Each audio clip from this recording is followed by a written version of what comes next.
বেনাপোল স্থলবন্দর দিয়ে 468 metric ton আলু আমদানি করা হয়েছে। বৃহস্পতিবার সন্ধ্যায় ভারতের পাঞ্জাবের জালান্ধার শহর থেকে আমদানি হয়ে বেনাপোল রেল স্টেশনে পৌঁছায়। আগামী শনিবার পণ্য চালান বেনাপোল বন্দর থেকে খালাস করা হবে বলে মনে করছেন আমদানিকারক প্রতিষ্ঠান ও স্টেশন কর্তৃপক্ষ।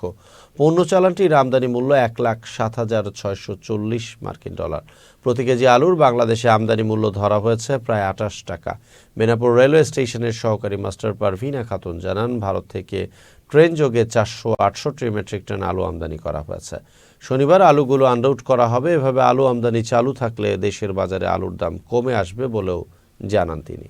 ভারত থেকে 21টি ওয়াগনে 468 মেট্রিক টন গোল আলু বেনাপোল রেল স্টেশনে এসে পৌঁছেছে এবং এটি আগামীকাল বেনাপোল বন্দরে খালাস হতে পারে।